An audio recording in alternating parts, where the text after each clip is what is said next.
네, 계속해서 아슬아슬한 중동 상황 전문가 두 분과 함께 짚어보겠습니다. 반길주 국립외교원 교수, 백승훈 한국외대 중동연구소 전임연구원 나오셨습니다. 안녕하십니까? 네, 안녕하세요. 자, 미국과 이란의 2주 휴전 선언 뒤 이제 약 24시간이 지났는데요. 그 사이 벌써 휴전 합의 위반 얘기가 나오고 있고요. 또 이란은 이를 빌미로 호르무즈 해협 다시 봉쇄했습니다. 지금 어떤 상황인가요? 호르무즈 해협 2,000척이 지금 갇혀 있잖아요. 네. 그래서 사실은 2주 동안 단계적으로 이제 통과를 하더라도 다 물리적으로는 안 되는 건데 사실 이스라엘이 레바논을 공습하면서 호르무즈를 일시적으로 개방하려고 했던 것이 다시 이제 폐쇄되는 상황인데 백악관에서는 그래도 말하고는 다르게 네. 이란의 말과는 다르게 지금 개방 상태가 유지되고 있다라는 식으로 얘기를 하고 있어요. 근데 이제 이러한 불안정성은 사실 6주간 지속된 전쟁에서 갑작스럽게 휴전 모드, 그러니까 뭐 협상 모드죠. 이제 네. 전환되면서 불가피한 측면이 있습니다. 사실 아슬아슬한 얼음판이 계속 될 거거든요. 예. 그러니까 촉발 요인은 계속 될 것이다. 그 촉발 요인에 한 세 가지를 생각해 볼 수 있는데 첫 번째는 레바논이 이란 전장에 포함되느냐 안 되느냐. 여기에 이제 간극이 굉장히 큰 것이고요. 예. 이게 이란은 당연히 포함된다고 생각을 하죠. 대리 세력까지 다 이제 포함되는 거였으니까. 근데 이제 이스라엘은 레바논하고의 이런 전투는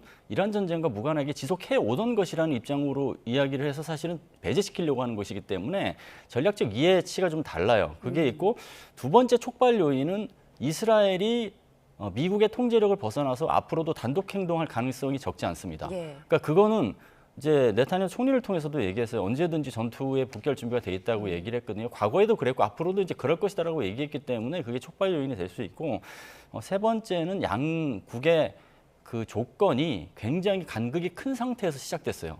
이게 이제 결국은 2주간 과연 이걸 다 타결할 수가 있느냐, 못하게 될 경우에 이제 긴장 요소로 계속 남아있을 수밖에 없다. 이런 상황으로 진단해야 될 것 같습니다. 네, 이번 종전 협상 국면에서 쟁점이 되는 부분들, 변수들을 좀 짚어주셨습니다.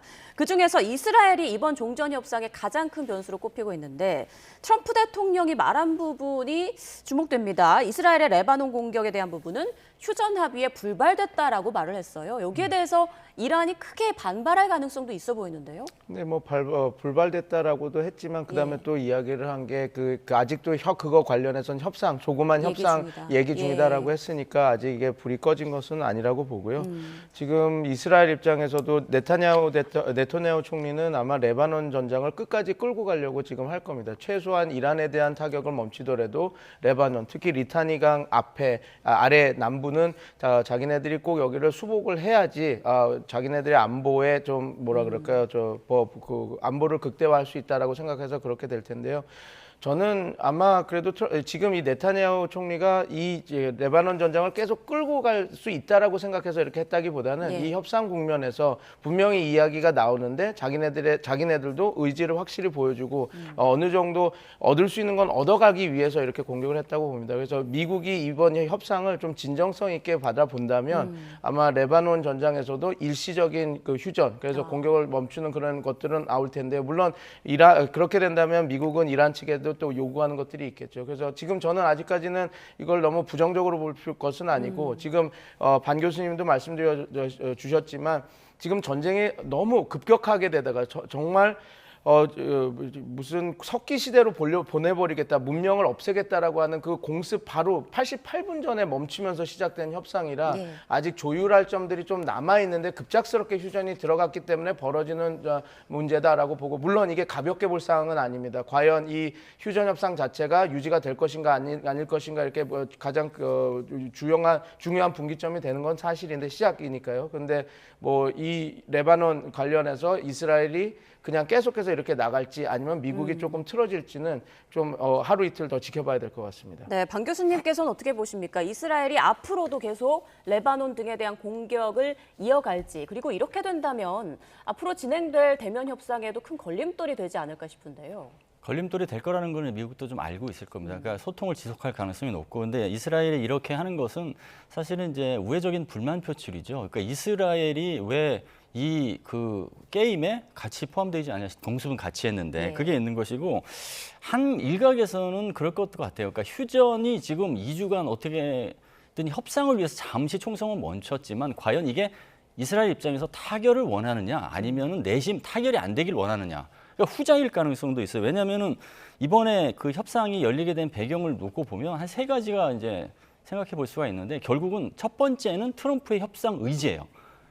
협상 의지가 굉장히 끝까지 강했고 이란이 조금만 반응해주면 협상 모드로 전환하고자 하는 의지가 있었어요. 그러니까 이란이 약간 자세를 이제 낮춘 거죠. 그게 이제 모스타바가 관여했다는 뭐 보도도 있고 그렇지만 어쨌거나 침략국 규정을 안 하면서 그러니까 협상 모드에 약간의 제스처를 취하니까 이제 됐다라고 얘기를 한 거예요. 그러면서 두 번째 사실 중재국의 뭐 노력도 있었지만 협상의 의지가 있었기 때문에 중재국의 노력도 빛을 발했다. 그게 있었고 마지막에 중국 끌어들이가 있었죠. 근데 이 세 가지 모두 보면 이스라엘은 없거든요. 예. 거기에 대한 불만 표출이기 때문에 그리고 중동 재편이라는 절호의 기회를 맞이했을 때 이런 식으로 끝나면 그 기회가 목표 달성으로 이어지지 않는다라는 그런 위기 인식도 있을 것 같습니다. 네, 이런 현지 보도에서는 이번 휴전 협의 위반 사례로 이 종전 협상 전체가 깨질 수도 있다라는 우려도 나오고 있는데 그렇게까지 될 가능성이 있다고 보십니까? 그렇죠. 이제 2주간의 이제 불안정한 그 협상 기간은 사실 그럴 가능성이 있죠. 그게 이제 주도권 차원에서도 어느 일방이 약속을 깨면 반대에서는 그거에 대한 어떤 처벌 차원에서 공수회를 할 수가 있거든요. 그럼 결국은 또 파국으로 치닫는 그런 상황이 있을 수밖에 없기 때문에 그게 중재국을 통한 아니면 당사국이든 간에 촉발적인 관리는 필요합니다. 네, 다가오는 11일 양국이 파키스탄 이슬라마바드에서 첫 회담을 할 텐데 또 우려되는 게 있습니다. 양국이 총뿌리는 잠시 내려놨지만 서로 자신이 승리했다라고 지금 내세우고 있는 상황이거든요. 이런 신경전도 협상에 좀 어려움을 주지 않을까 싶은데요. 저는 그 가능성 좀 낮다고 봅니다. 왜냐하면 지금 어찌됐건 40일이라고 하는 전쟁을 통해서 지금 이제 협상을 이루어갔는데 이제 내부 정치용이죠. 그러니까 미국은 내가 성공적으로 강압을 했기 때문에 저 이란이 협상장으로 나왔다라고 얘기를 하는 거고, 그다음에 그 이란 입장에서는 우리가 정말 효과적으로 응전을 했기 때문에 미국이 멈출 수밖에 없었다라고 얘기하는 거, 이거 내부 정치용이라고 보면 될 것 같고요. 협상장 안에서는 그거보다는 그 세부 사항을 갖고 치열하게 싸울 겁니다. 그래서 이 서로 이렇게 자꾸 자국 미디어에 대해서 이야기한 것들은 협상 그 국면에서는 큰 변수가 될 수 없다. 오히려 이스라엘 변수가 가장 큰 위협이다라고 보시면 될 것 같습니다. 네, 자 그렇다면 이란에서는 자신들이 제시한 10개 항을 미국이 모두 수용했다라고 했었는데 미국은 또 이 부분을 반박했단 말이죠. 전체적으로 좀 어떻게 보고 계십니까? 만약에 이게 다 수용이 됐다면 협상할 이유가 없겠죠. 예. 그리고 미국에서도 처음 나왔던 거는 그 용어는 workable basis였습니다. 그러니까 우리가 의제로서 올려놓고 얘기할 수 있는 좋은 그 안들이다라고 얘기를 했지 이게 예. 협상이라고 하지는 않았거든요. 그리고 지금 이란 쪽에서 얘기하는 배상금, 영내 미군 철수, 농축 우라늄 그 보장, 경제 제재 해제 이런 것들은 어떻게 보면 지금 단발성으로 한 번에 이렇게 그랜드 바게닝으로 이렇게 총괄적으로 한 번에 이렇게 될 수 있는 부분은 아니라서 오히려 저는 이렇게 생각합니다. 지금 10일이라고 하는 기간에도 이걸 하기가 너무 좁은 시간입니다. 예. 그래서 오히려 서로 합의를 볼 수 있는 부분을 합의를 보고 계속 협상을 넘겨가면서 이렇게 해야 되고, 핵 합의 관련한 거는 저는 아마 이건 저의 그냥 추측이긴 한데 요번에 한 번에 될 수 있는 것은 아니고 요번에 종전안이 만들어져서 종전이 되게 되면 종전 협상이 마무리되면 트럼프 대통령이 이제 우리는 종전이 됐다. 그래서 핵 협상으로 넘어간다 해서 뒤로 넘길 가능성도 분명히 있습니다. 그래서 지금 이 안들 10가지 안을 다 보면 이 짧은 시간에 45일이라고 하는 시간, 뭐 우리가 맥스로 잡았을 때 그랬죠. 근데 그 안에도 해결되기가 쉽지 않은 제네바 핵 합의만 해도 1년이 걸려서 3차 했는데도 안 모였거든요. 그래서 요번 합의는 그렇다고 해서 이게 간극이 커서 이거 결렬될 거다라고 보기보다는 반 교수님도 말씀해 주셨던 것처럼 트럼프의 의지가 워낙 강하고 지금 미중 정상회담도 5월 달에 지금 온 마당에 이거를 지금 끊기보다는 아마 단계별로 해서 종전 협상까지는 만들고 지금 중요하게 있는 몇 가지 부분들은 다른 협상으로 이렇게 프레임을 전환하면서 우리는 종전하고 잘 맞췄다. 미국은 승리했다. 우리가 원하는 목적은 다 이뤘다. 그래서 요번 페이즈는 끝나고 요번 단계는 끝나고 이제 핵 협상으로 들어갈 것이다. 그리고 언제부터 핵 협상에 진행될 거다. 그 정도까지가 어떻게 보면 실제로 이번 그 평화 회담이 끌어낼 수 있는 최고의 결과물 아닐까 싶습니다. 네, 연구원님께서 말씀하신 건 핵 협상 등 중요 쟁점의 부분에 있어서는 점진적으로 협의가 이루어질 것이다라는 말씀이신데 교수님께서는 어떻게 보세요? 지금 세부적으로 봤을 때 우선 우라늄 농축과 관련해서 이란은 미국이 우라늄 농축에 대해서 인정했다라고 말을 했는데 미국에서는 이 부분이 레드라인이다라고 또 반발을 했거든요. 좀 조율이 될까요? 그렇죠. 이제 양측의 협상은 이제 처음부터 빅딜로 가면은 사실은 이제 결렬될 가능성이 높죠. 저는 스몰 딜도 아니고 스몰 딜보다 더 작은 타이니 딜, 아주 작은 것부터 결국은 해야지 이 최소한의 휴전이라도 이어갈 수 있다. 이걸로 네. 끝나는 게 아니고 그렇게 생각을 하고 사실 뭐 이란 측에서 제시한 거 보면 뭐 10개 조항이 전쟁 종식, 공격 중단, 뭐 예방 기제, 호르무즈 해협에 대한 안보 의정서, 재건, 농축 권리 이런 게 있는데 농축이 레드라인이냐 레드라인이 아니냐도 사실 의미가 있지만 예. 어떠한 공통 분모로 타인이 될지 아주 작은 협상이라도 가능할지를 따져보는 게 중요하거든요. 저는 이게 공통 분모가 몇 가지 보여요. 경제 제재 해제 그거는 양국이 이제 인식을 좀 같이 하는 게 있고 재건 지원 그게 있고 공격 중단 이게 있어요. 그럼 그걸로 이제 풀 수 있는 여지가 분명히 있는 것이죠. 예. 그래서 그걸 갖고 시작을 하고 좀 고난이도 이슈는 2차, 3차 협상으로 넘기면서 그 협상 결과의 평가를 양측이 유의미하게 이제 평가를 하면서 진척시키는 그런 방법을 채택한다고 하면 그러니까 트럼프 행정부도 협상의 대가라고 하고 이란도 나름대로 JCPOA를 통해서 미국을 상대로 한 협상에도 굉장히 익숙해 있어요. 그래서 예. 협상에 어떤 강자인 두 상대방이 그 정도의 절차를 거치면 긍정적인 결과도 도출할 수 있다 그렇게 봅니다. 네, 좀 두 분의 공통적인 의견인 것 같은데요. 작은 부분부터 좀 합의를 이뤄나가서 좀 시간이 걸리더라도 점점 더 점진적으로 협상에 돌입할 것이다라는 전망을 해주셨습니다. 자, 호르무즈 해협과 관련해서 트럼프 대통령은 이런 말을 했습니다. 이란과 통행료 합작 사업을 진행하면서 해협을 보호하고 다른 세력으로부터 해협을 지키는 방법을 검토하겠다. 그러니까 지금 이란이 추진 중인 통행료 부과 그 구상에 뭔가 미국이 관여하겠다는 걸로 들리는데요. 구체적으로 어떤 생각을 하고 있을까요? 아마 그냥 그 어떤 그 프로토콜을 만든다고 했으니까, 예. 그러니까 그 다자트를 좀 만들려고 하는 것 같습니다. 이제 어느 정도까지 그걸 확장할지 모르겠지만, 호르무즈 해협 관련해서 지금까지는 그 자유항행 통과하는 사람들은 뭐 가려고 했거든. 국제협이니까 다 무사하게 이렇게 다 자유롭게 오가게 했는데 지금 네. 이게 계속해서 그 이란은 이 지정학적인 뭐라 그럴까요?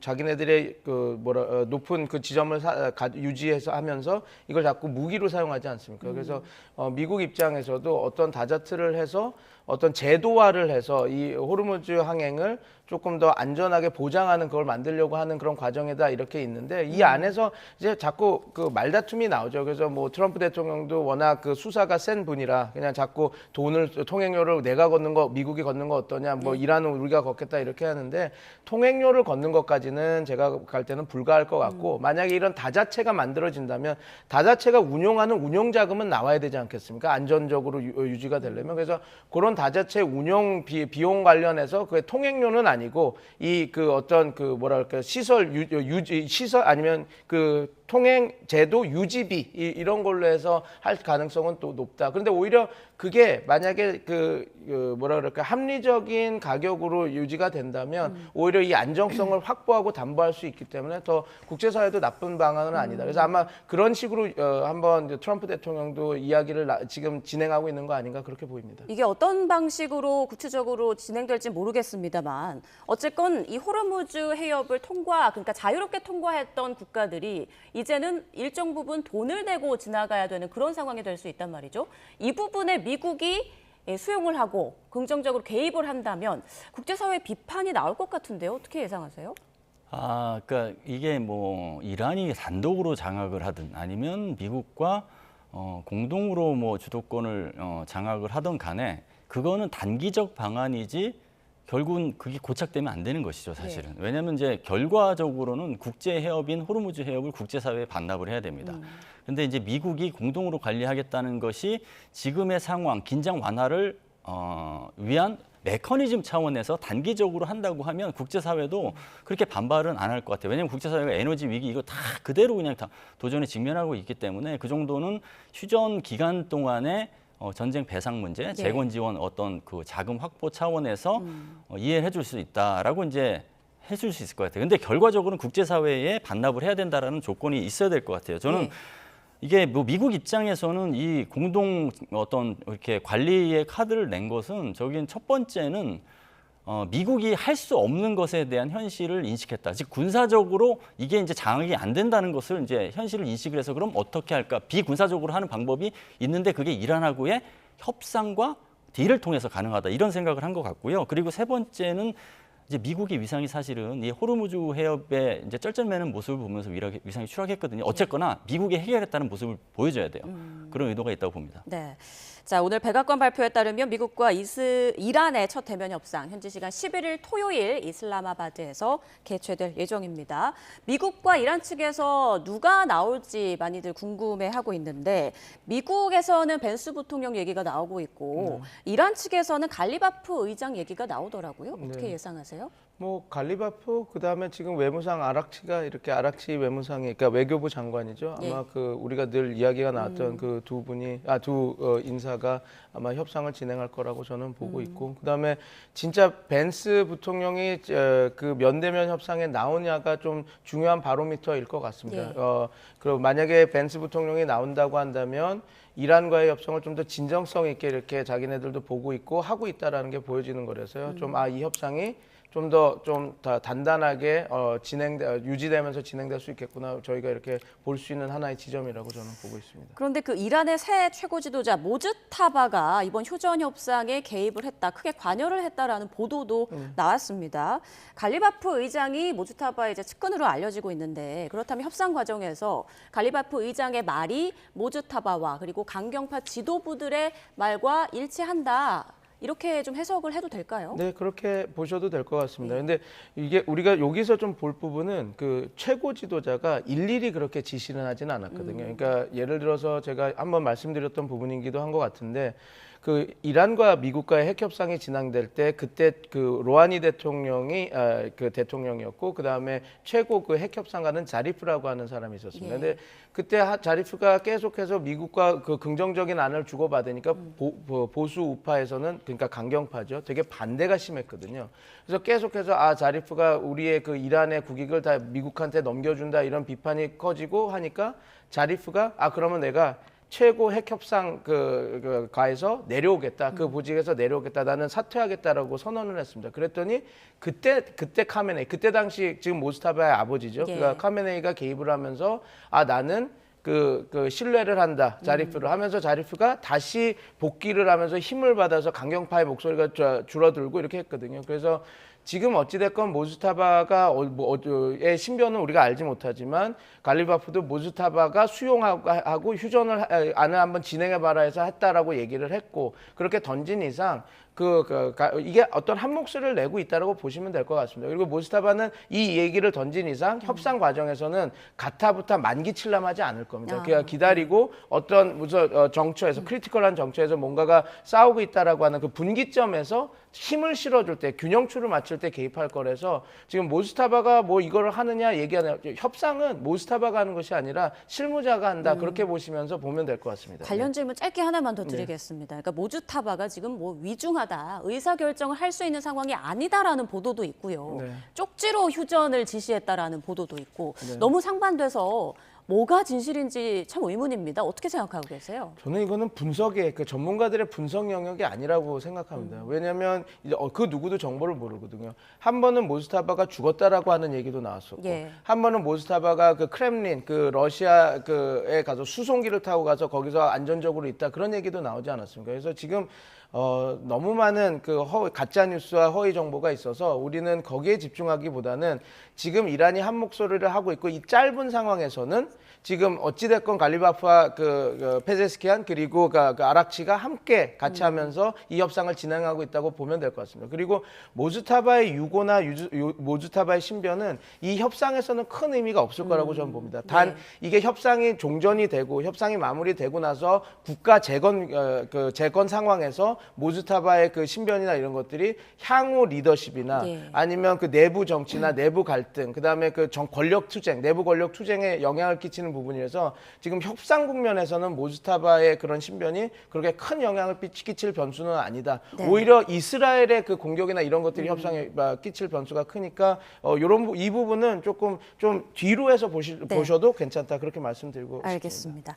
자, 그리고 이번 2주 휴전 협의를 극적으로 이끌어낸 중재국들에도 관심이 쏠리고 있습니다. 무엇보다 파키스탄의 존재감이 많이 좀 부각이 된 것 같은데 이란과 그 미국 양국에서 파키스탄을 굉장히 신뢰하고 있는 모양이에요? 그렇죠. 이제 파키스탄은 미국과 이란하고 다 손을 잡을 수 있는 위치이죠. 그러니까 그것을 이제 전략적으로 잘 활용해서 중재국으로서의 역할을 하는데 이제 많은 도움이 됐죠. 이제 파키스탄과 미국과는 수십 년간 군사적인 뭐 연대, 정보 협력 이렇게 하고 있던 그 국가였고, 특히나 트럼프 행정부 들어서는 파키스탄 정치, 군 수뇌부하고 굉장히 유대감이 강해요. 네. 그래서 신뢰가 있는 게 있고, 그리고 이제 파키스탄과 이란과는 국경을 맞대고 있으면서도 이슬람 국가이기도 해요. 그다음에 뭐 2억 4천만 명 중에서 20%가 이제 시아파니까 이란하고도 사회적인 접점이 있는 것이죠. 그것을 이제 잘 활용했다. 다만 앞서 말씀드린 것처럼 중재자의 역할이 도드라질 수 있었던 것은 트럼프 행정부의 협상 의지가 굉장히 높았기 때문에 예. 그렇다 그렇게 말씀드리겠습니다. 그 이번 휴전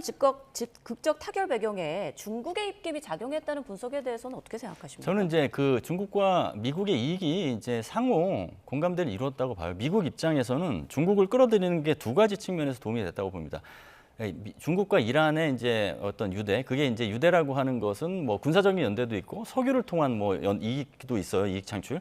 그게 이제 중재에 나서는 데 있은 중국의 그 위치를 잘 활용하면 이란이 약간 변화를 하는데, 즉 협상에 나가는데 동력이 될 수 있겠다는 판단한 게 있을 거고, 네. 두 번째는 이게 잘 안 될 경우 중국에게 책임을 덮어씌울 수 있는 것도 있거든요. 그 고리를 만들어서 계속 관여하고 책임감을 가져라고 하는 그런 측면이 있고, 중국 입장에서는 앞서 말씀드린 것처럼 군사연대, 그러니까 이란에 대한 영향력을 지속해야 되는 상황에서 이 위기의 순간에 중국이 아무것도 안 하면 그 영향력이 없어지잖아요. 그게 있고, 두 번째는 지금 변화되는 국제 질서에서 어쨌거나 지금 미국이 약화되는 상황에서 중국의 존재감을 드러낸다고 하면 그게 전략적 이익에 도움이 될 것이다라는 판단을 했을 것이고, 네. 마지막에는 이제 중국이 이 중국몽을 2049년에 중국몽 달성을 꿈꾸는데 중국몽을 달성하고 위해서 해야 되는 그 국제정치적 주요 사안이 코앞에 왔다. 이걸 하면 중국몽 달성에 그 템포를 빨리 가져갈 수 있겠다, 이런 판단이 있었겠죠. 예.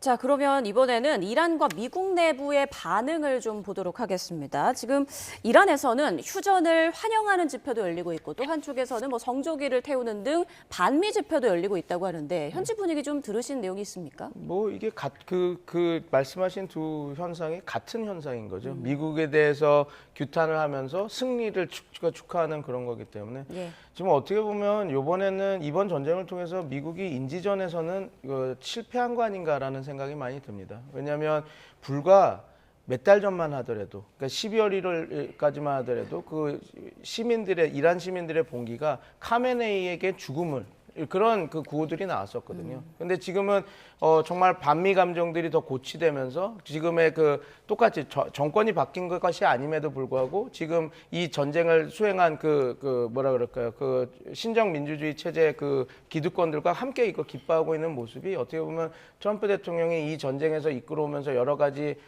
실책들, 그리고 잘못된 말한 부분들, 그러니까 쿠르드족을 이용해서 분란을 일으키려고 했던 점과 그 쿠르드에게 우리가 무기를 준 거 사실이다라고 해서 그게 뭐 그 어떤 치적으로 이야기했던 부분들, 이런 것들이 어떻게 보면 그 이란 국민들에게 영린을 건드렸고, 그 다음에 지금 주시는 현상들이 나와서 오히려 반미 감정과 지금 현 지도부를 지지하는 그렇게 만들었고, 지금 미국 관련한 것은 뭐 보도가 너무 많이 됐죠. 뭐 로이터 입소스 보도에서도 미국 국민 66%가 이 전쟁의 미국의 목표가 달성 안 되더라도 끝내야 된다라고 얘기할 정도로 반대가 크고 하니, 뭐 지금 이 내부 정치 안에서의 이번 전쟁, 물론 이 전쟁이 갖고 온 성과는 이제 나중에 더 분석을 해봐야 되겠지만, 내부 정치적으로는 이 전쟁에서 오히려 누가 더 지지를 많이 이끌어냈는지는 자국민에 대한 부분입니다. 얘는 뭐 극명히 지금 드러나고 있지 않나, 저는 그렇게 보고 있습니다. 네, 저 말씀 중에 속보가 들어왔습니다. 이란이 호르무즈 대체 항로를 발표했다라는 내용입니다. 기뢰 가능성을 회피하기 위한 내용인데 지금 이란 혁명수비대 해군이 호르무즈 해협을 통과하는 선박들이 기뢰를 피할 수 있도록 대체 항로를 표시한 지도를 게시했다라고 이란의 ISNA 언론에서 보도를 했습니다. 조금 전 우리가 호르무즈 해협에 대한 얘기도 했었죠. 일시 휴전 조건이 호르무즈 해협 개방이었는데 통항 재개 만 하루도 안 돼서 이란이 다시 통제에 나선 상황이었습니다. 바로 이란 주장에 의하면 이스라엘의 레바논 공습이 휴전 합의를 깬 것이다, 이런 주장이었는데 교수님 어떻게 보십니까? 지금 이란 혁명수비대 해군에서 대체 항로를 발표를 했다. 그리고 지나는 선박들이 기뢰 가능성을 좀 회피하기 위해서 이런 대체 항로를 열어줬다, 이런 내용인 것 같습니다. 이거는 이제 긍정적으로 볼 부분도 있고 예. 기존의 전쟁의 연장선으로 볼 부분 두 가지 양면이 다 있습니다. 이제 긍정적으로 볼 부분은 그래도 폐쇄했던 호르무즈 해협을 개방하기 위한 노력은 하고 있다. 왜냐하면 지금 기뢰가 이미 10개 정도를 부설한 걸로 알려져 있었거든요. 예. 부설하면 뭐가 문제냐면 부설 한 위치에 정확히 있지 않고 떠다닐 수도 있고 막 그래요. 그러면 어쨌거나 10개 정도의 기뢰라면 한 척도 못 다니죠. 불안정하죠. 그래서 거기에서 완전히 이격돼서 기뢰의 위협을 그래도 최소화시킬 수 있는 항로로 제시한다는 것은 그래도 이제 2천여 척을 이제 통과시키기 위한 노력을 이제 가시화한 것으로 볼 수 있어요. 근데 한편으로는 저거는 거꾸로 말하면 이란의 호르무즈 장악 능력을 보여주는 거예요. 예. 그러니까 결국은 이란 전쟁을 통해서 장악 능력을 높였는데 그것을 다시 현시하는 측면이고 이거는 대미 협상력을 높이는 요소이기도 합니다. 백 연구원님의 첨언도 좀 들어보겠습니다.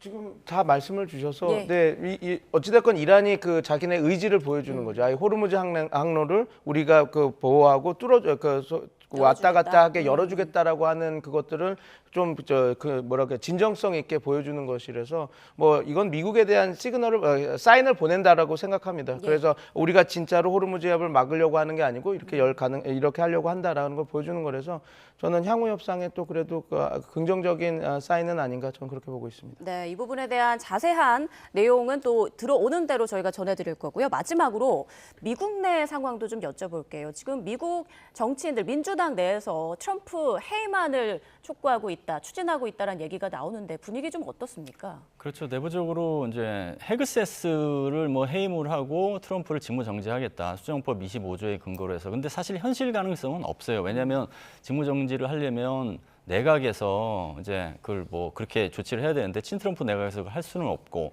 그 다음에 탄핵을 하려면 상원 3분의 2 이상 동의해야 되는데 사실 공화당이 장악하고 있기 때문에 현실 가능성은 없어요. 근데 민주당에서 이렇게 이야기하는 것은 지지율이 이제 33%까지 트럼프 지지율이 바닥난 이 어떤 민심을 지금 이 문제를 아주 부각시킴으로써 중간선거에서 유리한 고지를 점하기 위한 확고한 발판 굳히기로 하겠다라는 어떤 정치적 계산이 좀 있는 것이죠. 예. 그리고 이제 이런 계산이 통할 거라고 생각을 하는 거예요. 반전 시위가 굉장히 심하고 이게 미국이 이긴 전쟁이 맞나라고 의구심이 있는 상황에서. 근데 한편으로는 이렇게 되면 될수록 트럼프의 분열보다는 또 결집으로 이어지는 그런 반작용도 있을 거라고 봅니다. 예.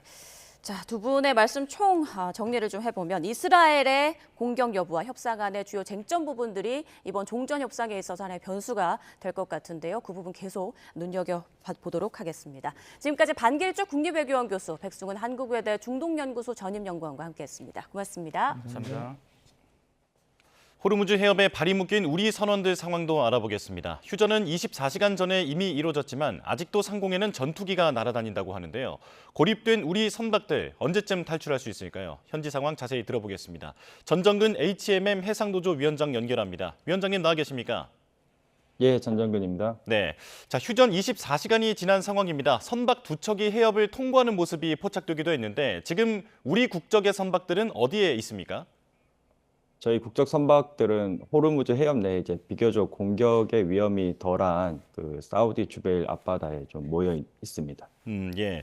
조금 전에 이란 매체가 기뢰를 피하기 위해서 대체 항로를 발표한다라는 소식을 전했는데 현지에서 관련 얘기가 전해진 게 있습니까?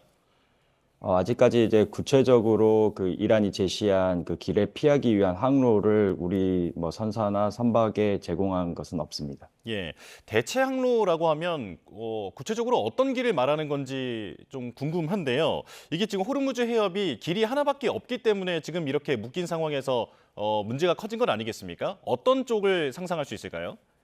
아무래도 이제 오만 쪽으로 이제 TSS라고 해가지고 선박이 다니는 길목을 이제 만들어 놨는데 그런 쪽에 이제 기뢰를 설치하다 보니까 이란 쪽으로 붙여가지고 항해를 할 수 있도록 그렇게 이제 루트를 만들었다고 보시면 될 것 같습니다. 예, 어제 휴전 소식 이후에 우리 선박들의 위치가 좀 달라졌는지도 궁금한데요. 사우디 앞바다에서 두바이 쪽으로 선박을 옮기고 있다라고 들었는데 맞습니까?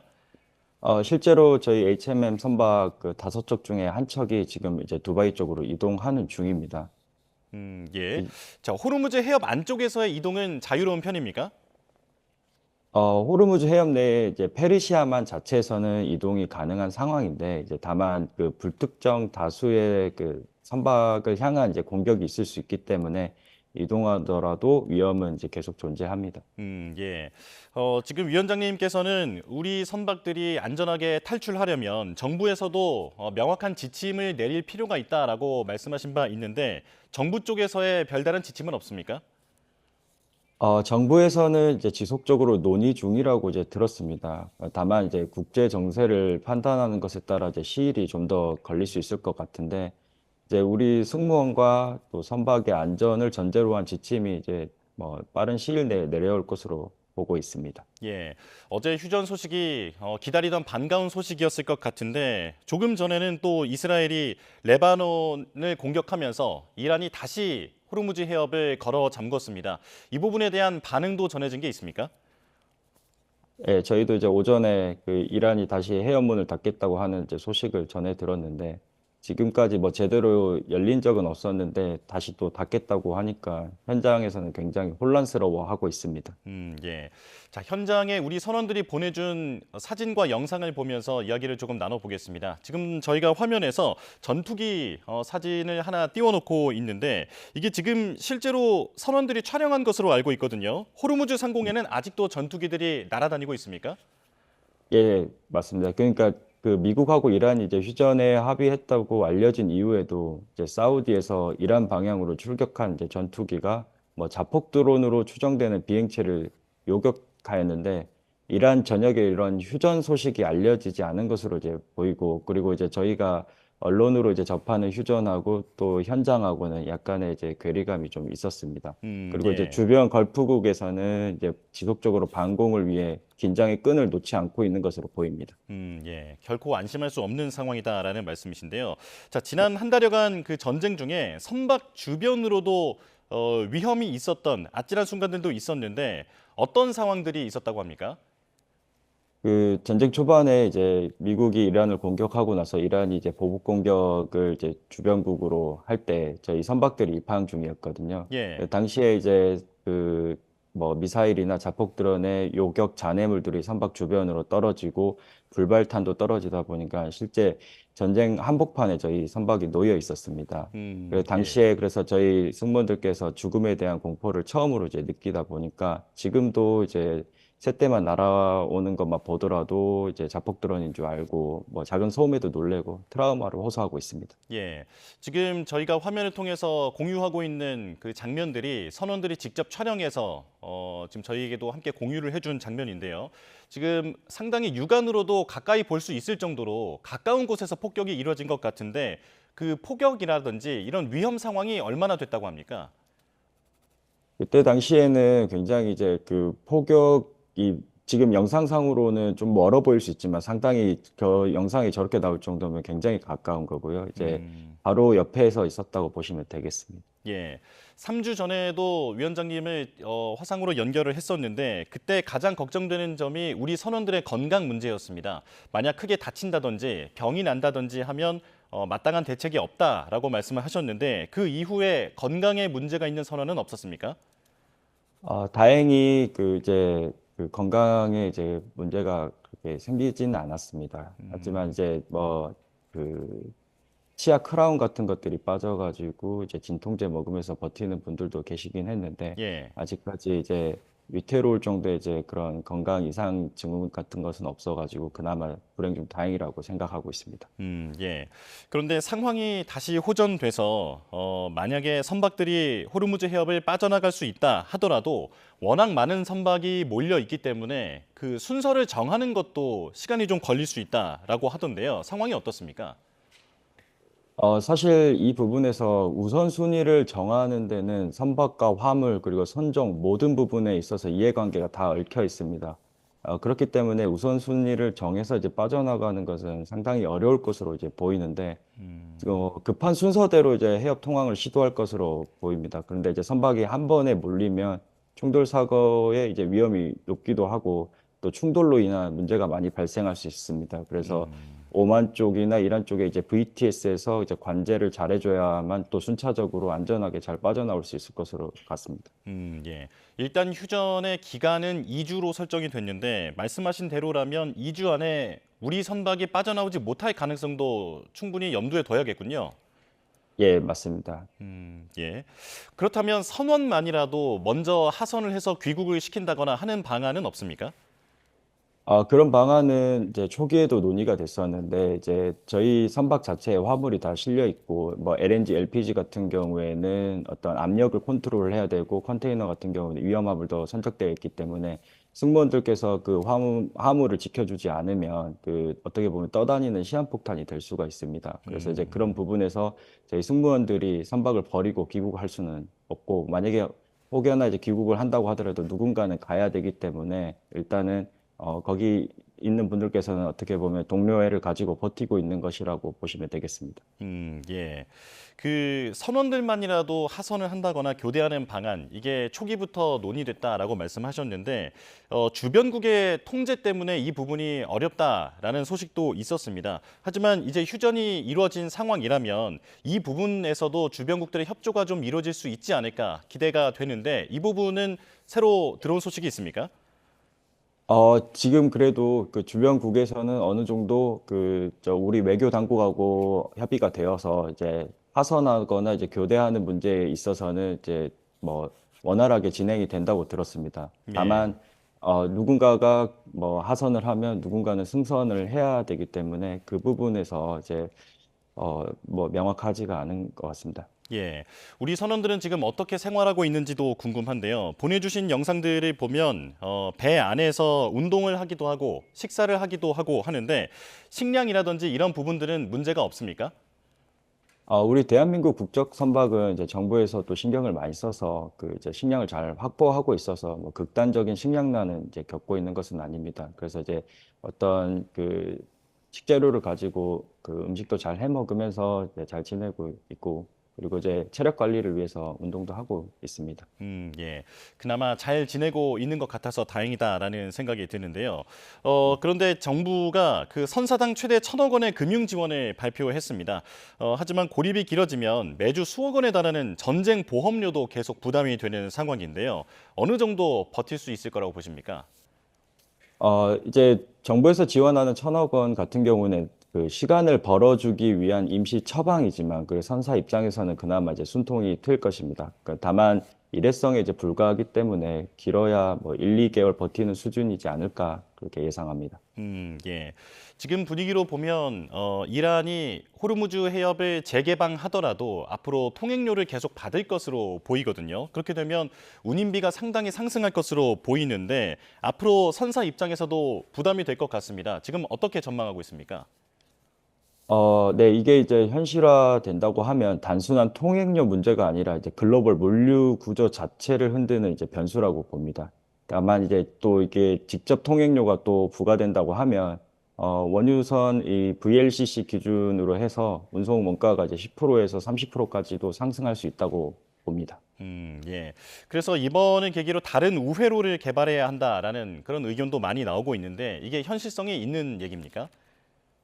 이번 사태는 이제 단순한 일회성 위기가 아니라 이제 호르무즈 해협이 언제든 다시 막힐 수 있는 이제 초크 포인트라는 이제 점인데 그 완전한 우회는 어렵지만 이제 이번 계기로 이제 공급망을 훨씬 더 분산하는 전략이 반드시 필요하다고 봅니다.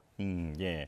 앞으로 선박이 통행을 만약에 하게 된다면 이게 홀로 이동을 하게 되는 건지 혹은 어떤 그 해당 국가의 군이 호위를 한다든지 하는 방식이 되는지도 좀 궁금한데요. 주변 사례를 좀 들으신 게 있을까요?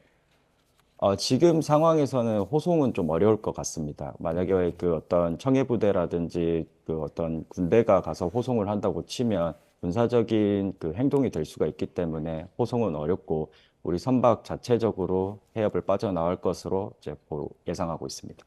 예. 이란이 대체 항로를 발표한다라고 하는 부분에 대해서도 추가적인 좀 궁금증이 드는데 그 선박의 크기에 따라서 다닐 수 있는 항로가 정해져 있다라고 들었습니다. 그래서 대형 유조선 같은 경우는 수심이 깊은 곳만 이동할 수 있다라고 하는데 대체 항로에서 이게 다 소화가 가능할까요?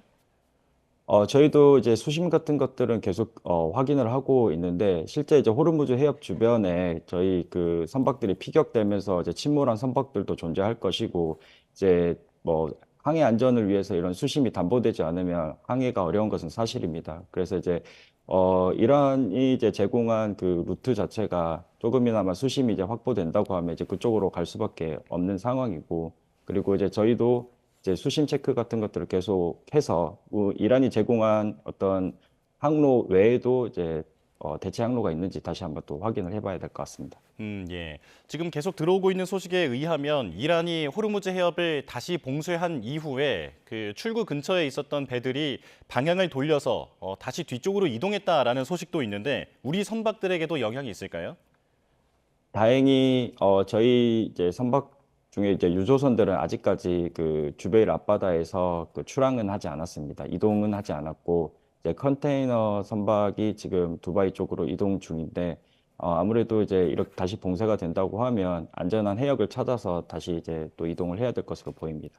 예. 만약에 지금은 다행히 휴전 분위기가 지금 이루어지고는 있습니다만 이번에 그 다시 재봉쇄한 이후에 사태가 더 길어지면 그때는 어떻게 대응해야 할 것인가 막막할 것 같습니다. 상황이 어떻습니까? 저희는 이제 휴전 소식이 전해지고 나서 굉장히 이제 개방에 대한 기대감으로 이제 반겼었는데 다시 이제 또 폐쇄된다고 하니까 다시 막막해지고 있습니다. 그러니까 이 부분에 있어서 해역 개방 외에는 마땅한 해결책이 없는 상황인데 다시 봉쇄된다고 하니까 굉장히 막막합니다. 예. 근데 만약에 그 통행을 재개가 된다면 우리 선박들이 한국으로 돌아오는 데는 시간이 얼마나 걸릴까요? 한 20일 이내라고 보시면 되겠습니다. 네, 알겠습니다. 안전하게 모든 선원들이 귀환하기를 바라겠습니다. 지금까지 전정근 HMM 해상노조 위원장과 함께했습니다. 고맙습니다. 미국과 이란의 휴전 선언 이후 오히려 정세가 더 복잡하게 꼬이고 있는 모습입니다. 이 시간 두 분과 함께 분석해 보겠습니다. 문성무 국가전략연구원 통일전략센터장 그리고 봉영식 연세대 국제대학원 개건교수 두 분과 함께합니다. 어서 오십시오. 네, 안녕하십니까?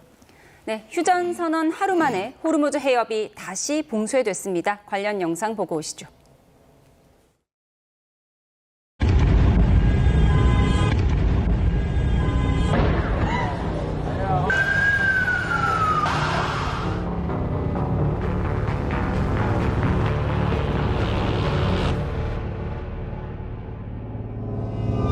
레바논은 휴전 대상이 아니라고 선언한 이스라엘은 오히려 공격의 수위를 끌어올렸습니다.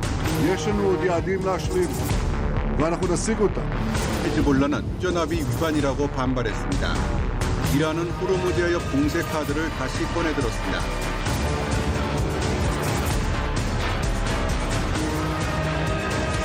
미국과 이란이 호르무즈 해협 통행로를 공동 징수하는 합작 사업을 검토하고 있다고 말했습니다.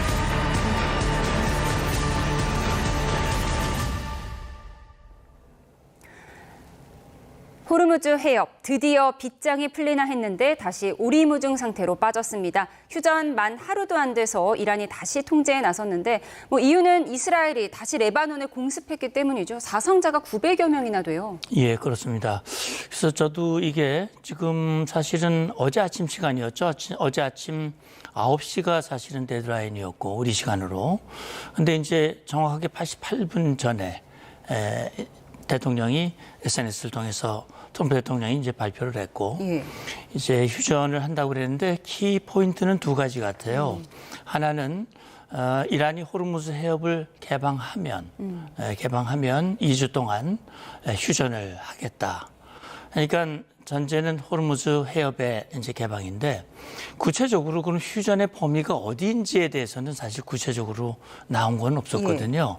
그러니까 지금 트럼프 대통령이 중단한 거는 이란의 교량이라든지 또는 발전소라든지 이 인프라를 때려서 석기 시대로 만들겠다라고 하는 트럼프 대통령의 최후 통첩을 중단시킨 거거든요. 그냥 그동안 이란이 호르무즈 해협을 묶었던 거를 풀면 이것도 중단하겠다라고 하는 것으로 저는 이해를 했어요. 그러면 거기에 지금 이스라엘은 어떻게 되느냐. 근데 이스라엘도 그 휴전에 동의를 했다라는 얘기가 나왔거든요.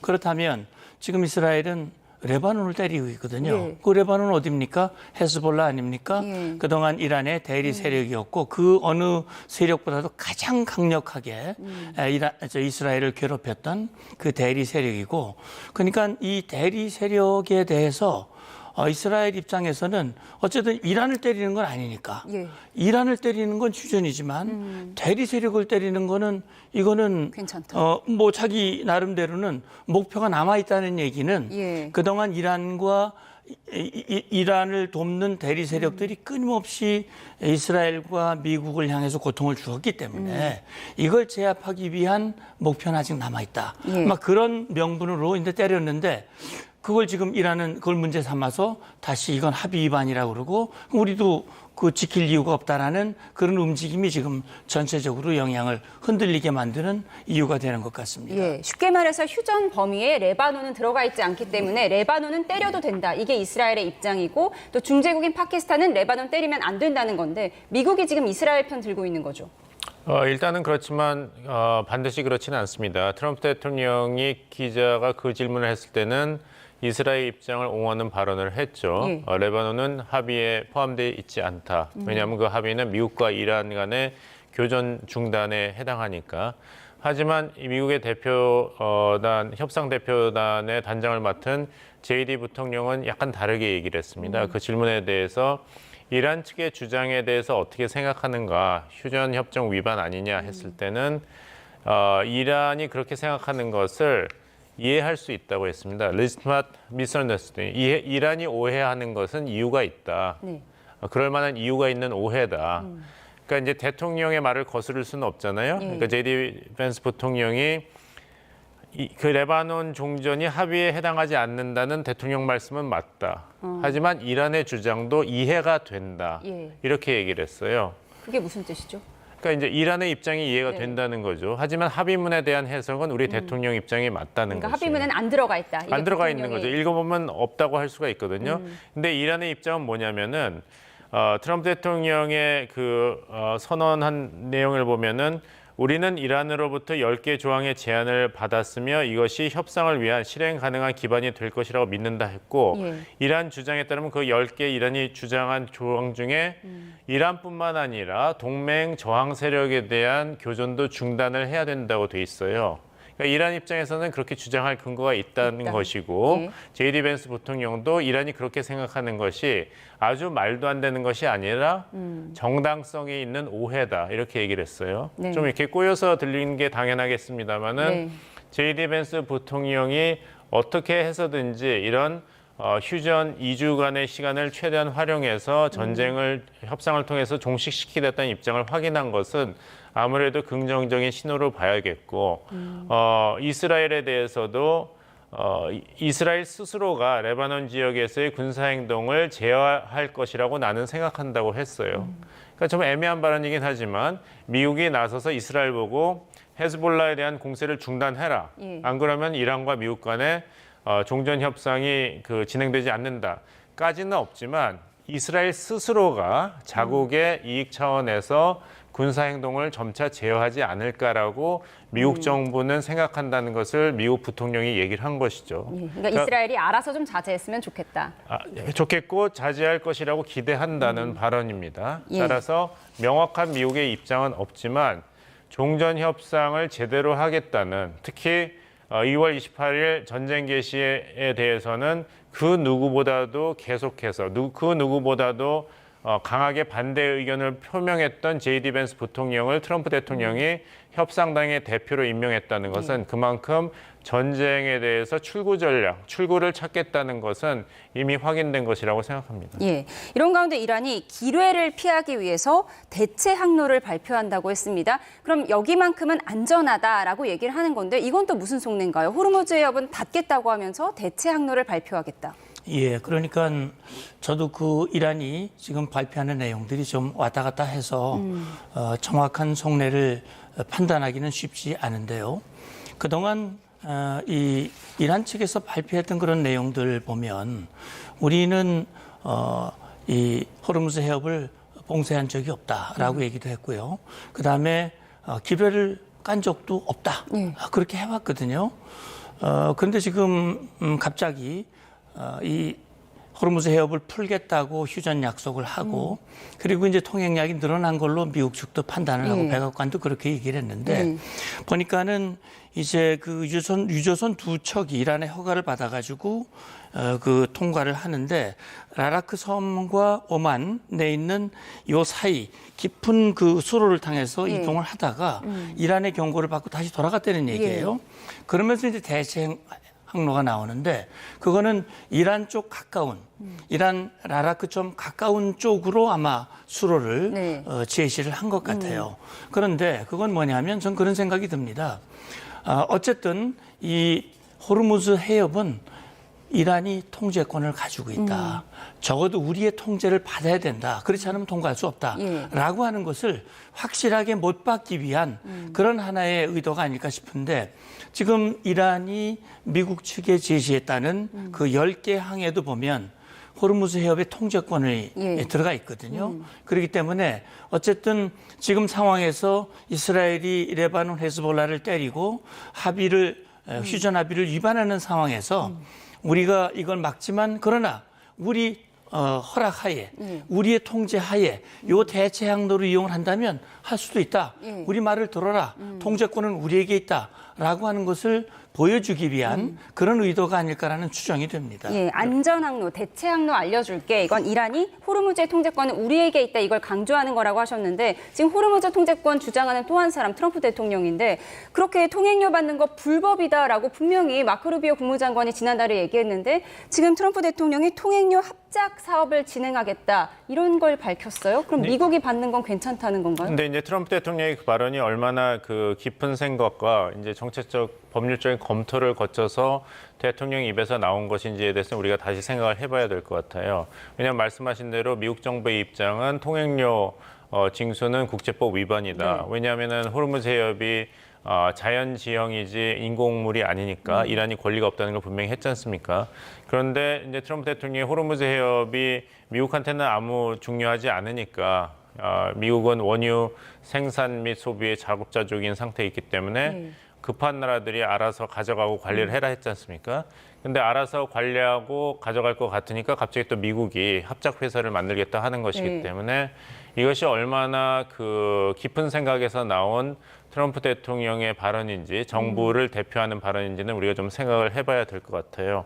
그리고 아까 호르무즈 해협 개방을 약속했는데 이란이 지금 다시 뒤집어 엎는 것이 아니냐 했는데 제가 뭐 이란을 두둔하는 것은 아니지만 이란 측에서 트럼프 대통령이 그 최후 통첩 1시간 20분을 남기고 2주 동안의 휴전에 합의하고 11일부터 파키스탄 이슬라마바드에서 미국과 이란 간의 협상에 동의한 내용을 보면은 이란은 애시당초부터 이것을 조건부로 얘기를 했습니다. 그 트럼프 대통령은 그 메시지에서 호르무즈 해협의 즉각적이고 완전한 개방을 조건으로 2주 동안 휴전에 합의하고 협상을 시작한다고 했잖아요. 그거는 미국 측의 버전이고 이란 측은 그 1시간 후에 답변을 했는데 굉장히 흥미롭습니다. 그 이야기한 주체는 아락치 외교장관이에요. 근데 그냥 얘기한 게 아니라 이란 이슬람 공화국 최고 국가안보위원회 를 대표해서 외교장관이 내가 발표한다고 했어요. 그러니까 정부 입장뿐만 아니라 군의 입장도 여기에 반영됐다는 걸 분명히 하면서 2주 동안의 호르무즈 해협을 통한 안전한 통행이 이란군과의 협조를 통해서 그리고 기술적 제약을 충분히 고려하여 가능할 것이다. 이건 조건부예요. 예. 그러니까 이란군이 통제권을 쥐고 있기 때문에 협조를 통해서 또 기술적인 어떤 제약을 충분히 해결한다면 가능하다고 얘기를 했기 때문에 네. 레바논 지역에서 이렇게 이스라엘의 군사행동이 계속되고 있기 때문에 이걸 어긴 거는 이스라엘뿐만 아니라 미국이라는 거예요. 그 아락치 외교장관의 답변에서도 이란이 제한 10개 항목의 일반적인 틀을 협상의 기초로 수용하겠다고 트럼프 대통령이 발표한 점을 고려해서 우리도 휴전에 합의를 했는데 네. 그 10개항의 이런 조건을 우리가 분명히 했는데도 이걸 무시하고 이스라엘이 계속 헤즈볼라 공격하게 놔두는 것은 미국이 합의를 깨트린 것이다. 그렇기 때문에 우리가 얘기했듯이 안전한 통행은 이란군이 협조를 하고 기술적 제약을 고려해서 한다고 했기 때문에 기뢰가 있는 지역을 피해서 안전 통행을 할 수 있는 지도를 우리가 제공했고 헤즈볼라에 대한 이란군의 이런 행동이 계속되고 있기 때문에 트럼프 대통령이 당연시했던 호르무즈 해협의 완전하고 즉각적인 개방은 아직 시기상조다. 미국과 이란의 행동 변화를 주목해서 결정하겠다는 얘기를 하는 것이기 때문에 적어도 이란군 입장에서는 아무런 모순된 행동이 없습니다. 그렇습니다. 이렇게 아슬아슬 복잡한 상황 속에서 오는 11일 파키스탄 이슬라마바드에서 협상이 열리게 됩니다. 이 불안정한 휴전 속에 대면 협상까지 줄타기가 이어질 것 같은데요. 관련 영상 보고 오시죠. 백악관은 11일 토요일 오전 파키스탄 수도 이슬라마바드에서 미국과 이란 간 첫 종전 협상이 열린다.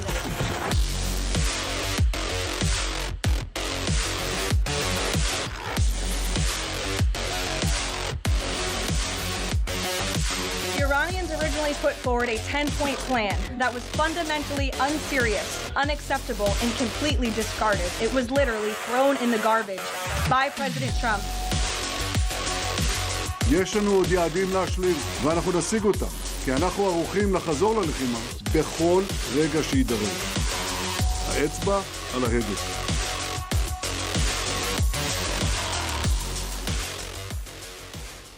네, 백악관이 공식 발표를 했습니다. 미국과 이란의 첫 대면 협상이 현지 시간으로 11일 토요일 파키스탄 이슬라마바드에서 열리게 됩니다. 네, 앞서 이렇게 아슬아슬한 상황에서 과연 협상장까지 갈 수 있을까? 어떻게 예상하세요? 예, 그러니까 뭐 협상이 이루어진다면 그것만 해도 굉장히 큰 의미가 있는 거거든요.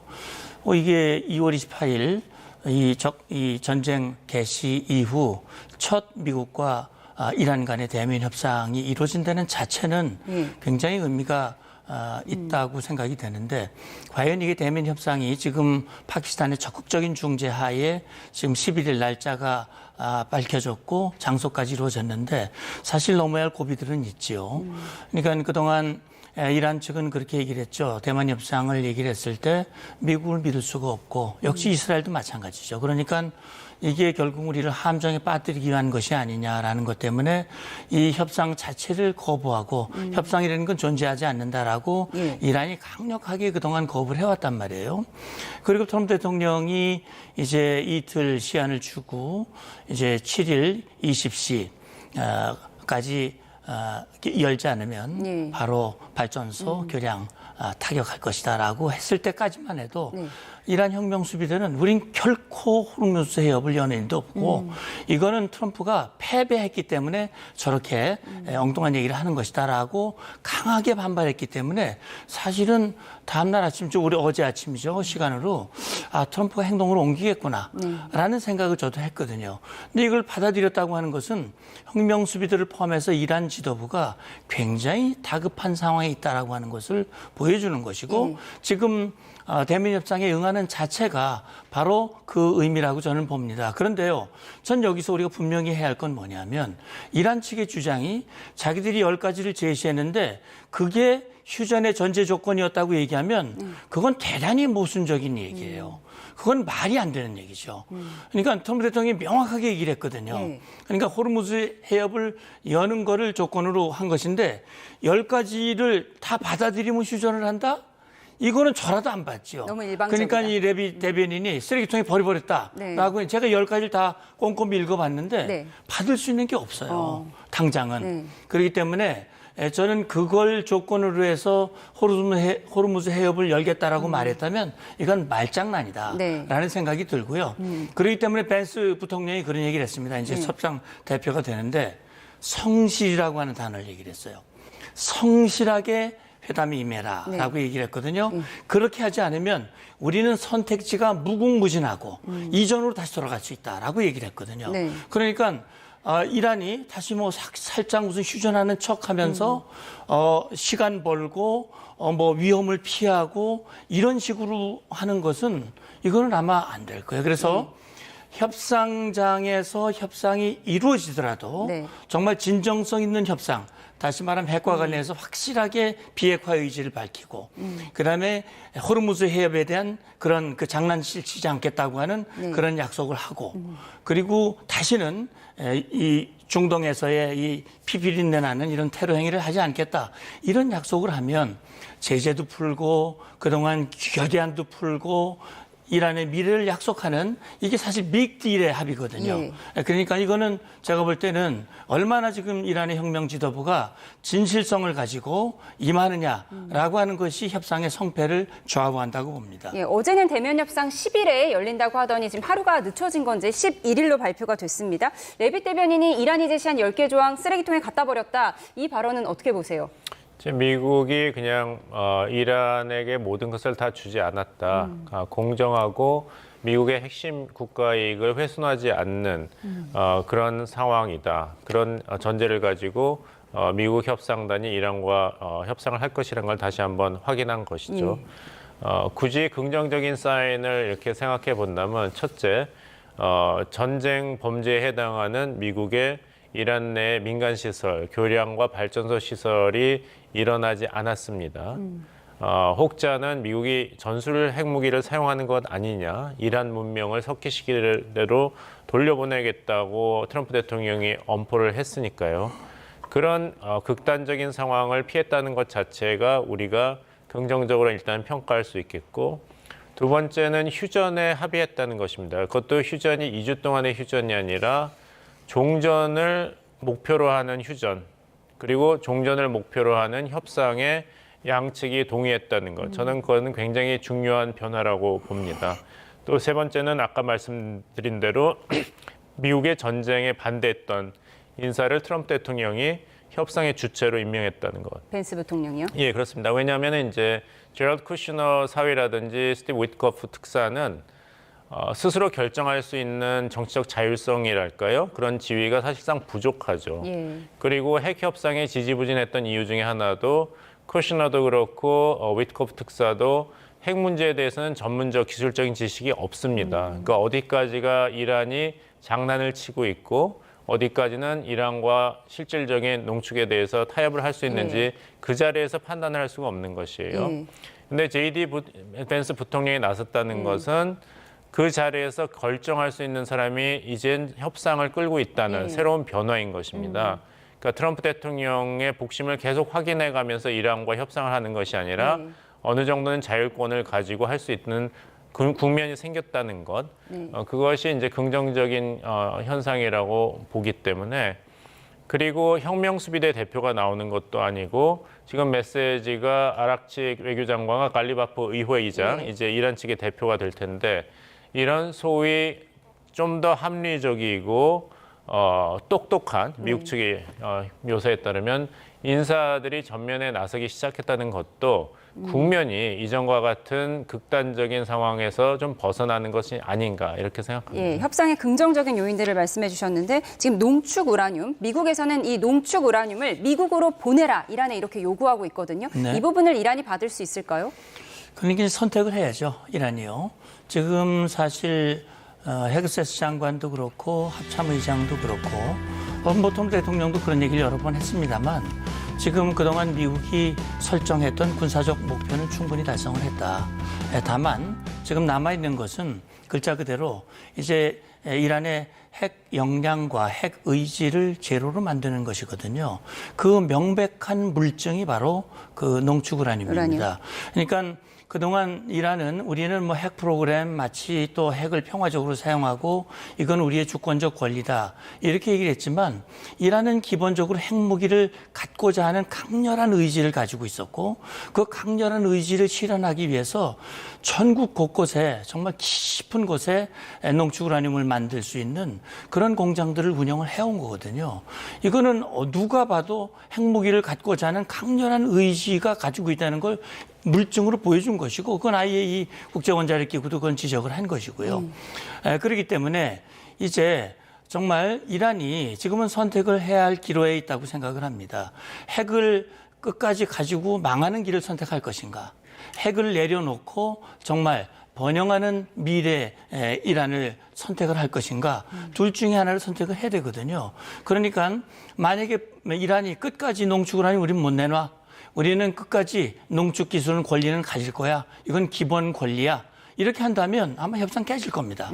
그렇게 되면 미국은 다시금 그동안 휴전으로 묶어놨던 이 결단, 이 행동을 다시 옮기지 않을 수 없는 이 톱니바퀴가 굴러가듯이 그런 상황이 될 수밖에 없는 것이거든요. 그렇기 때문에 정말 아까 우리 봉 교수님 말씀대로 갈리바프 똑똑한 사람이지요. 테헤란 시장을 했고 그다음에 경찰청장도 했고 혁명수비대에서 장성 출신이고 이 혁명수비대와 정치권을 조율할 수 있는 그런 중요한 위치에 있는 사람이고 아라그치야말로 정말 외교의 달인 아니겠습니까? 그렇다면 이란의 미래를 위해서 어떤 선택을 하는 것이 이란 국민을 위해서 올바른 선택인 것인지 역사적으로 봤을 때 이걸 잘 알고 하지 않으면 아마 협상은 열리더라도 깨질 가능성은 충분히 있다고 생각합니다. 예. 그런가 하면 휴전 협상 이후 나온 뉴욕타임스 보도도 눈에 띄는데요. 이번 휴전 협상을 통해 미국이 얻은 게 없다는 분석이 나왔습니다. 그 막전 막후에 어떤 일들이 있었는지 잠깐 살펴보겠습니다. 네, 지난 2월 11일 네타냐후 이스라엘 총리가 백악관에 의전도 없이 도착하면서 사실상 전쟁의 문이 열렸다는 보도입니다. 오전 11시쯤부터 약 1시간 정도 브리핑이 진행됐는데요. 네타냐후는 지금이 이란 정권 교체의 적기라며 트럼프 대통령의 결단 시 이란 신정체제를 무너뜨릴 수 있다는 말로 트럼프 대통령의 귀를 솔깃하게 했다는데요. 알리 하메네이만 제거하면 정권은 호르무즈 해협을 봉쇄할 수 없을 정도로 빠르게 약화할 것이다. 이란 내 민중 봉기를 일으키고 쿠르드족이 지상전을 벌여 이란 병력을 분산시킨다는 시나리오도 담겼다고 합니다. 이를 경청하던 트럼프 대통령이 내놓은 말, 바로 좋은 생각이다였습니다.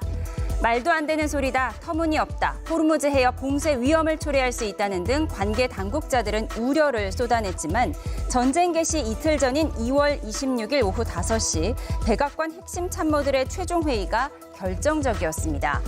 하메네이 등 이란 고위급이 2월 28일 한자리에 모인다는 정보를 입수한 상황, 벤스 부통령은 나쁜 결정이라고 생각은 하지만 대통령이 원한다면 지지하겠다는 입장을 밝혔고 헤그세스 국방장관은 지금 행동하는 것이 낫다며 적극 찬성한 걸로 알려졌습니다. 결국 2월 28일 트럼프 대통령은 전용기 에어포스원에서 장대한 분노작전 승인, 중단은 없다는 최종 명령을 내렸고 그 전쟁 청구서를 전 세계가 받아들이는 상황이 됐습니다. 네, 결국 트럼프 대통령이 이란 공습작전 장엄한 분노를 승인한 과정은 네타냐후의 꼬임이 있었고 트럼프 대통령이 넘어갔다 이런 보도예요. 전체적으로 어떻게 보십니까? 하지만 최종 결정자가 최종적인 책임을 져야 되지 않겠습니까? 그것이 성공을 했든 실패를 했든 보도하셨던 그 백악관 내 최종 참모회의 일부러 소수만 참석하게 했습니다. 왜냐하면 트럼프 대통령은 일기 때부터 결정하는 스타일이 이제 전문가라든지 정부의 고위 관리를 되시는 대로 많이 모아서 폭넓은 의견을 깊게 들어보는 것보다는 속전속결 그래야지 이제 비밀 유지가 되니까 그런 스타일을 선호했습니다. 그래서 이번에도 소수의 정부 관리들하고만 이제 생각을 나누고 그 관리들은 사실상 대통령의 마음이 어느 쪽으로 쏠렸다는 걸 알았기 때문에 어떤 위험성을 제기했을 뿐이지 적극적으로 반대는 하지 않았다는 것이 뉴욕타임스 보도의 핵심이죠. 제이디 벤스 부통령만이 그 목소리를 높였다고 하는데 2월 26일 백악관 최종 참모회의 5시에 열렸을 때 세 명이 빠졌습니다. 부르질 않았습니다. 털시 게버드 국가정보원장, 그리고 스캇 베선트 재무장관, 그리고 크리스토퍼 라이트 에너지 장관은 참석하지 않았는데 네.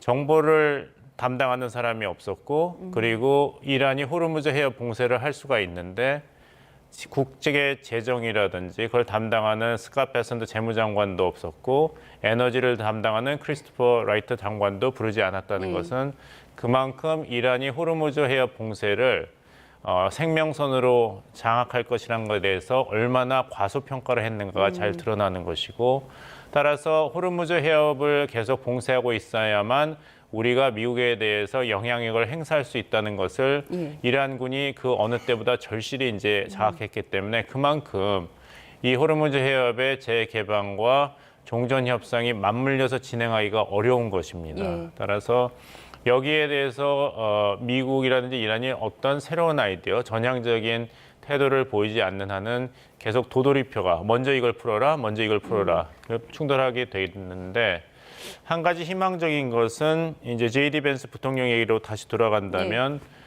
이란 내의 발전소와 교량을 다 파괴하겠다는 트럼프 대통령 최후 통첩이 만료되기 약 12시간 전에 우리가 굉장히 이란과 많은 얘기를 하고 있다고 얘기를 했어요. 공개를 하고, 이란에겐 두 가지 선택이 있다. 정상국가로 세계 경제에 편입되는 방법이 있고, 아니면 계속해서 테러리즘 지원 국가로 남아서 경제제재를 받을 것이냐 선택을 해라 했는데 여기서 세계 경제에 편입된다고 얘기를 했어요. 정상국가로서. 그렇다면 이것을 이번 전쟁을 끝내는 것뿐만 아니라 이란과 미국의 새로운 관계를 창출하겠다는 얘기를 J.D. 벤스 대통령 입에서 한 것이고, 트럼프 대통령의 휴전 합의 메시지도 이것이 드러나고 있습니다. 과거 논쟁의 대상이 되었던 거의 모든 사항에 대해서 미국과 이란은 이미 합의에 도달했다.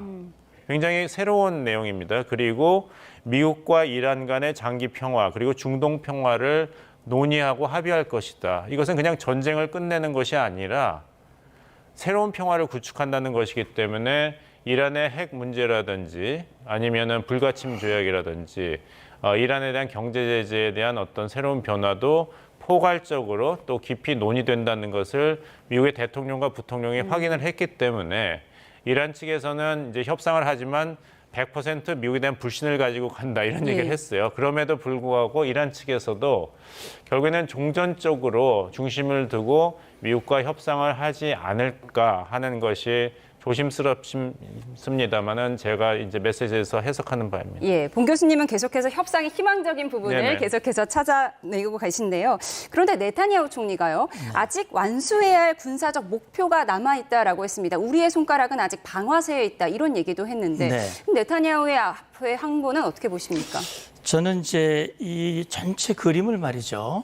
좀 긴 관점에서 우리가 봐야 될 것 같아요. 그러니까 뉴욕타임즈의 보도를 우리가 액면 그대로 믿을 수는 없거든요. 그냥 보도는 보도일 뿐이지. 그러나 어쨌든 지금 내용은 그렇습니다. 트럼프 대통령이 이런 결심을 할 때 그냥 네타냐후 한마디만 듣고 그래 해야 되겠어. 전 그렇게 하리라고 생각하지 않습니다. 왜냐하면 트럼프는 일기 때부터 그 JCPOA라는 포괄적 행동 계획이 잘못된 것이다 라고 하는 것을 지적을 했고, 그걸 이미 탈퇴한 그런 전력을 가지고 있거든요. 그러니까 지금 이란의 문제를 해결하는 것은 외교적 방법으로 대화를 통해서 해결하면 베스트겠지만 대화를 통한 외교적 방법은 그거는 상대방이 대화의 진정성을 가지고 응하고 또 합의하면 그걸 제대로 지킬 확신이 있어야 대화를 통한 외교적 방법이 되는 거거든요. 그런데 이란은 어떻습니까? 1979년 이후 지금까지 이란 신정체제는 기본적으로 목표가 내놓은 모토가 뭐냐? 미국에게 죽음을, 이스라엘에게 죽음을, 이게 그들의 목표입니다. 미국은 큰 사탄이고 이스라엘은 작은 사탄입니다. 소멸시켜야 할 대상이에요. 그렇기 때문에 그러기 위해서는 핵을 가져야 되고 미사일을 가져야 되고 대리 세력을 통해서 끊임없이 괴롭혀야 되고 이게 47년 동안 해결이 안 된 겁니다. 이걸 대화를 통해서 해결하려고 했지만 해결이 안 되는 거예요. 그러다 보니까 작년에 망치를 한번 때렸죠. 미드나잇 해머 해가지고 해결이 안 됐어요. 그래서 마지막 대화의 기회를 가졌지만 확인해보니 이건 진정성이 없다. 이런 방식으로 해결이 안 된다. 결국은 극약 처방. 의 방식을 저는 선택을 했다고 봅니다. 트럼프 대통령이 한 말, 이건 얘기 많이 했지만 제가 트럼프 대통령이 한 말 중에 한 가지가 기억나는 건 핵을 가진 이란은 암이다. 암적인 존재다. 이 암적인 존재는 수술적인 방법으로 드러내야지 그냥 약만 막 주고 뭐 이래가지고 되는 게 아니다. 그래서 제가 볼 때는 뭐 뉴욕타임스 보도가 그렇게 얘기를 하고 있지만 그러나 이런 의사결정이 그냥 단순하게 이건 굉장히 중요한 의사결정이기 때문에 깊이 있는 검토와 이런 것에 의한 결정이라고 보고요. 말씀하신 대로 책임은 대통령이 져야 됩니다. 그렇기 때문에 이게 정말 목표했던 대로 핵 문제와 그다음에 이 호르무즈 문제 이게 사실 두 개로 귀착이 되는데 이 위협을 만약에 해결을 해서 정말 이란이 정상국가로 돌아오고 중동의 진정한 평화가 온다면 역사적으로 이것이 평가가 되겠죠. 이렇게 불완전한 휴전 속에 미국 내부의 불만도 임계점에 다다른 모습입니다. 관련 영상 보고 오시죠. 정치권에서는 극도로 병든 사람, 정신을 잃은 것 같다는 비판이 쏟아졌습니다. 대통령을 해임할 수 있도록 규정한 이 수정헌법 제25조를 발동하라고 요구하기도 했습니다. That is evil, which is to say to commit a war crime, a moral crime against the people of the country. They were tested and they failed. And I would add, it's quite sad that NATO turned their backs on the American people over the course of the last 6 weeks when it's the American people who have been funding their defense.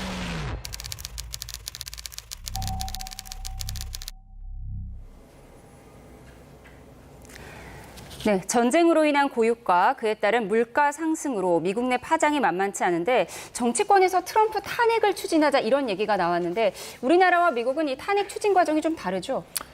미국 대통령 탄핵은 이제 미국 헌법상으로는 이제 두 가지 경로가 있습니다. 하나는 헌법 제1조 2조에 따라 가지고 국가에 대한 중대 범죄, 반역이라든지 내란 이런 걸 하면 이제 탄핵 대상이 되는 것이고 두 번째는 이제 수정헌법 제25조 사항에 따라서 부통령과 그 내각이 생각하기에 대통령이 정상적인 대통령 직무 수행이 불가능하고 판단될 때는 부통령과 내각의 과반의 결정에 따라서 대통령의 직무 정지를 강제할 수가 있습니다. 그렇다면 대통령이 왜 내가 멀쩡한데 왜 직무정지를 하냐고 의회 서한으로 나 직무를 계속하게 의회가 승인해달라고 할 수 있고 그렇게 된다면 이제 의회가 결정을 하게 되죠. 하원의 3분의 2 그리고 상원의 3분의 2가 만약에 그래도 부통령과 내각 과반수가 맞다. 대통령이 직무 수행할 지금 능력이 상태가 아니다 하면은 이제 부통령이 임시 대통령이 되는 것입니다. 이런 것을 이제 논의하게 되었다는 것은 아까 보도에도 나왔지만 마가 지지층에서도 트럼프 대통령이 우리와 한 약속을 저버렸다는 것입니다. 미국 우선주의를 하자 그랬지 언제 이스라엘 우선주의를 하자 그랬고 2003년에 이라크 전쟁을 해가지고 미국의 국력이 탕진이 됐는데 그것을 또 반복하려 그러는가 하는 이제 분노와 실망을 표시한 것이지 아마 이런 국내 여론이 출렁거리는 것이 트럼프 대통령이 여러 가지 어려움에도 불구하고 이런 민간 시설에 대한 전쟁 범죄에 해당하는 행동을 실행으로 옮기지 않고 다행히 약 100분 정도 마감 전에 2주간의 휴전과 이제 종전을 위한 이란과의 협상을 승인한 그런 배경이 되었다고 생각합니다. 그런가 하면 우리 안 도와준 나토 국가들의 주한미군 빼서 우리 도와준 곳에 주한미군을 옮기겠다라고 했는데 미국을 도와준 나토 국가들이 누구를 말하는 거죠? 글쎄요. 그러니까 그거는 지금으로선 뭐 나토 국가 중에서 지금 미국을 직접적으로 도와준 뭐 군함을 보낸다든지 이런 나라는 아직은 없죠. 그러니까 저는 그렇게 생각을 합니다. 이제 말은 그렇게 했지만 이제 전쟁이 정리가 되고 그렇다면 뭐 나토를 탈퇴할 것 같이 이제 검토를 하기도 하고 주한미군을 어떻게 하겠다라고 얘기를 했지만 이제 상황이 정리가 되면 아까도 얘기했지만 어떤 것이 미국 국익에 유리한 것인가라고 하는 것을 판단하면서 그 말 뱉은 것을 행동으로 옮길지 아닐지 여부는 아마 추후에 다시 검토하리라고 보고요. 다만 지금 상황 속에서 우리는 미국과 동맹을 맺고 있기 때문에 트럼프 개인이 어떻든 간에 어쨌든 우리는 이 동맹을 유지하고 우리 안보를 지키기 위한 그런 어떤 현명한 선택, 그런 것들이 우리에겐 필요할 것 같습니다. 예, 계속해서 주변국의 섭섭함을 드러내고 있는 트럼프의 이야기까지 해봤습니다. 지금까지 문성무 국가전략연구원 통일전략센터장, 봉영식 연세대 국제대학원 개관교수 두 분과 함께했습니다. 고맙습니다. 이란 혁명수비대 해군이 호르무즈 해협을 통과하는 선박들이 기뢰를 피할 수 있도록 대체 항로를 표시한 지도를 게시했습니다. 공개한 지도를 보면 기뢰가 설치됐을 가능성이 있는 위험구역에 동그라미를 쳐놓고 검은 화살표로 대체 항로를 표시해놨습니다. 이란 해군이 설정한 대체 항로는 기존의 항로보다 북쪽으로 이란 영해를 더 많이 이용하도록 유도하고 있습니다. 앞서 이란 혁명수비대는 호르무즈 해협을 이용하는 외국 선박에 이란 해군과 조율해 라라크 섬 인근의 북쪽 항로를 이용하라고 발표했습니다. 트럼프 미국 대통령은 미국과 이란이 호르무즈 해협 통행료를 공동 징수하는 방안을 검토하고 있다고 밝혔습니다. 트럼프 대통령은 현지 시간 8일 ABC 기자와의 통화에서 우리는 합작 사업으로 진행하는 방안을 생각해보고 있다며 해협을 보호하는 동시에 다른 많은 세력으로부터 해협을 지키는 방법이 될 수 있다고 말했습니다. 이란이 미국에 제시한 종전안에는 이란이 해협을 통과하는 선박에 통행료를 징수하고 이를 재건에 사용한다는 내용이 담긴 것으로 전해졌습니다. 대전의 한 동물원에서 늑대 한 마리가 우리를 탈출한 지 하루가 지났지만 아직 포획하지 못했습니다. 소방과 경찰은 열화상 드론을 활용해서 수색을 벌이고 있는데 비가 내리면서 수색의 난항을 겪고 있습니다. 취재기자 연결해서 자세한 내용 알아봅니다. 오승훈 기자. 네, 대전 충남 세종 취재본부입니다. 네, 어제 탈출한 늑대가 아직 포획이 안 됐다고요? 네, 탈출한 늑대를 포획하기 위한 수색이 이틀째 진행되고 있습니다. 열화상 카메라가 탑재된 드론까지 동원하며 밤사이 수색 작업을 벌였지만 붙잡지 못했습니다. 대전시와 소방당국은 탈출한 늑대가 오늘 새벽 1시 반쯤 대전 오월드 동물원 주변 송전탑 부근에서 마지막으로 발견됐다고 밝혔습니다. 열화상 카메라가 부착된 드론 영상에 늑대의 모습이 포착된 건데요. 전문가 의견을 토대로 늑대가 동물원 주변 야산을 맴돌고 있는 것으로 추정하고 있습니다. 다만 비가 내리기 시작하면서 드론을 투입한 공중수색에 난항을 겪고 있습니다. 늑대가 멀리 벗어나지 못하도록 경찰과 지자체 직원들이 동물원 외곽 지역을 중심으로 차단막을 형성했습니다. 또 늑대가 다닐만한 길목에 먹이와 포획틀을 설치하고 야생동물 전문가와 소방구조대가 집중수색을 벌이고 있습니다. 동물원에 있던 늑대가 어떻게 탈출했습니까? 네, 늑대는 어제 오전 9시 반쯤 대전 오월드 동물원에 있는 사파리에서 탈출했습니다. 2024년 1월에 태어난 생후 2년 된 수컷으로 이름은 늑구로 알려졌습니다. 동물원 측은 늑대 사파리에 전기 철조망이 설치돼 있었는데 늑구가 철조망 아래로 땅을 파고 탈출한 것으로 추정된다고 밝혔습니다. 또 철조망 주변으로 토사가 쌓이면서 땅 아래에 묻혀있던 철조망이 다소 느슨해진 것은 아닌지 의심하고 있습니다. 하지만 취재진들에게 철조망이 애초에 찢어져 있거나 틈새가 벌어져 있던 것은 아니라고 해명했습니다. 이어 땅 아래에 있던 철조망을 어떻게 찢을 수 있었는지는 의문이라고 덧붙이기도 했습니다. 늑대가 탈출한 지 하루가 지났지만 아직 포획 소식이 전해지지 않으면서 인근 초등학교는 하루 동안 휴업을 한 상태입니다. 대전시는 포획 작업이 마무리되는 대로 늑대가 탈출한 경위에 대한 진상조사에 나설 것으로 보입니다. 지금까지 대전 충남 세종본부에서 YTN 오승훈입니다.